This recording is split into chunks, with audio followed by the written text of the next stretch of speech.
Now, when a book has some of my favorite fucking things in it, you know that I want it to hit so hard.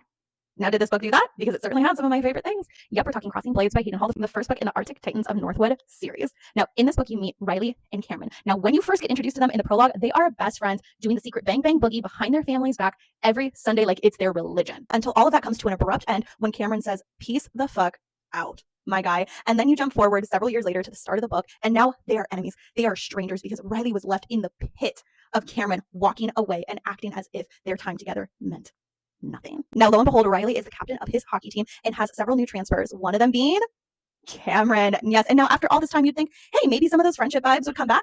No, they still hate each other. All of that time did nothing but to deepen the wound that was left between them. And oh my God, that ex-friends to enemies to lovers.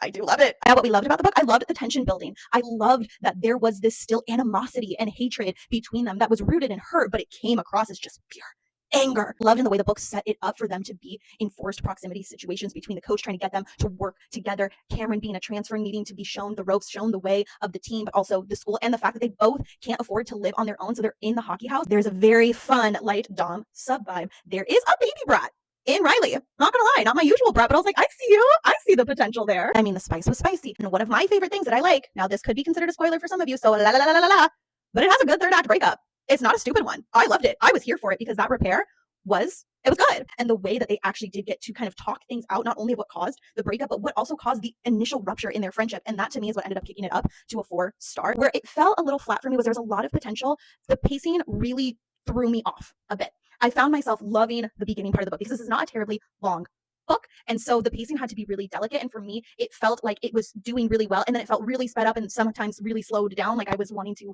have us get to where we needed to go. Some of these chapters were just excruciatingly long, where I felt like we weren't quite moving the story as fast and as forward. And then the next chapter, we had jumped a bit of time. Found myself overall kind of leaning towards, I thought I was going to give this about a 3.5, 3.75, because again, the potential was there for all of those things that I loved, for me to love them so much. And I liked them in this book, but I typically love them. Do you see what I mean? So all that being said, barely 4 stars, 2 chili spices. So if you're looking for an ex-friends to enemies to lovers hockey romance where their foreplay is fighting and arguing with each other, you need to read Crossing Blades by Hayden Hall. Enjoy!